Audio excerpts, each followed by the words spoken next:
প্রিয় শিক্ষার্থীবৃন্দ, সবাইকে শুভেচ্ছা এবং অভিনন্দন জানাচ্ছি ওআইটি কম্পিউটার ট্রেনিং সেন্টারের পক্ষ থেকে।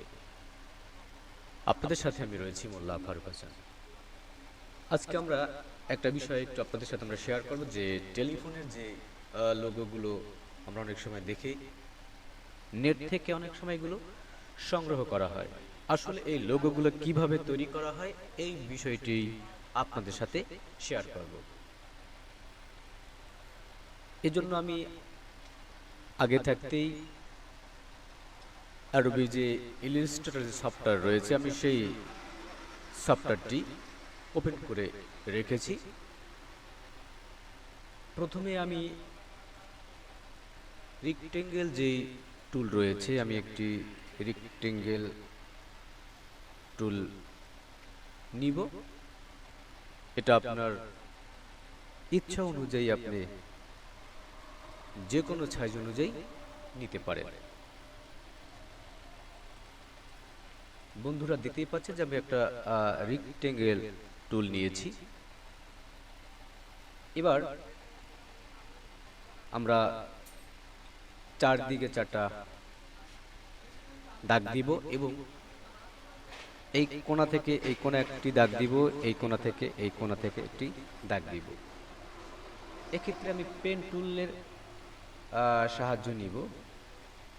আমি একটি দাগ দিয়ে দিলাম, এই মাথা থেকে এই মাথায় একটি দাগ দিয়ে দিলাম। এবার আমরা এই বরাবর একটি দাগ আমরা দিয়ে দিব। এরপরে আবার এই বরাবর আমরা একটি দাগ দিয়ে দিব।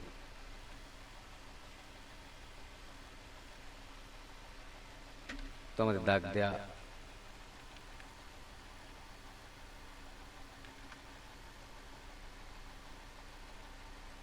মিডলে আমরা দাগটা দিয়ে নিলাম।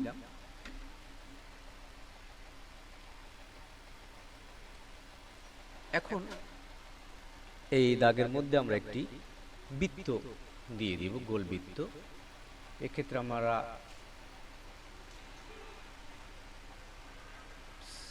ইলিপস যে টুল রয়েছে, আমরা সেই ইলিপস টুলসে চলে যাব। এখান থেকে শুরু করে আমরা এই বরাবর, মানে আমরা এই বৃত্তর মধ্যে দাগ আমরা দিয়ে দিয়েছি। বন্ধুরা, এখন এটার মাঝে আমরা আরেকটি রেক্টেঙ্গেল দিব। এক্ষেত্রে আমরা আবার এখানে চলে যাব, এখান থেকে আমরা রেক্টেঙ্গেল নিয়ে নেব। এই আমরা রেক্টেঙ্গেল দাগ দিয়ে দিলাম। এরপরে আমরা আরেকটি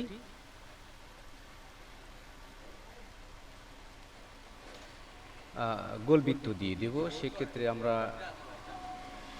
ইলেস টুল যে রয়েছে, আমরা এখানে চলে যাব, এখান থেকে আমরা একটি গোল বৃত্ত দিয়ে দেব শিপ অনুযায়ী। গোল বৃত্ত আমাদের দেয়া হয়েছে।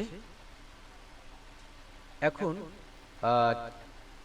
ফোনের যেই গোল যে একটা বৃত্ত থাকে দুই পাশে, আমরা সেটি দিব। এক্ষেত্রে আমরা একটা বৃত্ত নিয়ে নিব। এই বৃত্তটা আমরা এখন এই বরাবর আমরা রেখে দিলাম।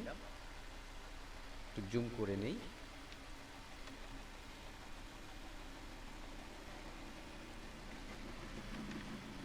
এখন এই বৃত্তটা আমরা আবার এই পাশে কপি করে দিব। এক্ষেত্রে আমরা এটাকে কপি করে নিলাম।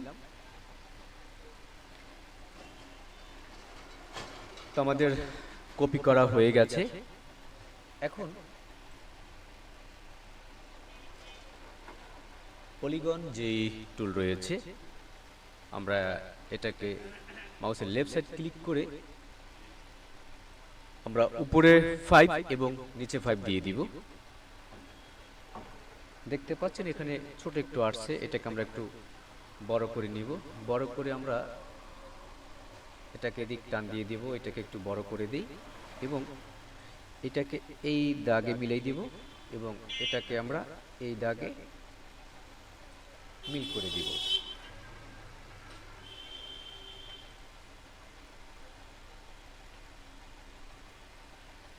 পুরো ঘরটাকে আমরা সিলেক্ট করব। সিলেক্ট করার পর আমরা এখান থেকে যে ফোনের যে শেপ রয়েছে সেই শেপ অনুযায়ী আমরা সিলেক্ট করব। শেপ বিল্ডারে আমরা ক্লিক করব। ক্লিক করে প্রথমে আমরা এখান থেকে এটুকে সিলেক্ট করে নিচ্ছি, এখান থেকে এটাকে নিচ্ছি, এখান থেকে এটুকে নিচ্ছি, এখান থেকে নিয়ে নিচ্ছি, এই আমরা নিয়ে নিলাম। পুরো আমরা ফোনের কিন্তু যেই শেপ সেই শেপটি কিন্তু চলে আসছে। আমরা এখান থেকে যে কোনো একটি কালার দিয়ে দিব। আমরা যেমন এই কালারটাই দিয়ে দিলাম। এরপর আমরা এটাকে সিলেকশন টুল দিয়ে আমরা সরিয়ে নিচ্ছি। এখন আমার এই যে স্টক যেটা আছে সেটাকে সিলেক্ট করে আমরা এখান থেকে অফ করে দিব। তো আমার কিন্তু একটি ফোনের যে লোগো সেই লোগো কিন্তু তৈরি হয়েছে। এতক্ষণ যারা ভিডিওটি দেখলেন সবাইকে শুভেচ্ছা এবং অভিনন্দন জানাচ্ছি। আপনারা চেষ্টা করলে এভাবে তৈরি করতে পারবেন। নতুন নতুন ভিডিও পেতে আমাদের পেজে লাইক দিয়ে রাখুন।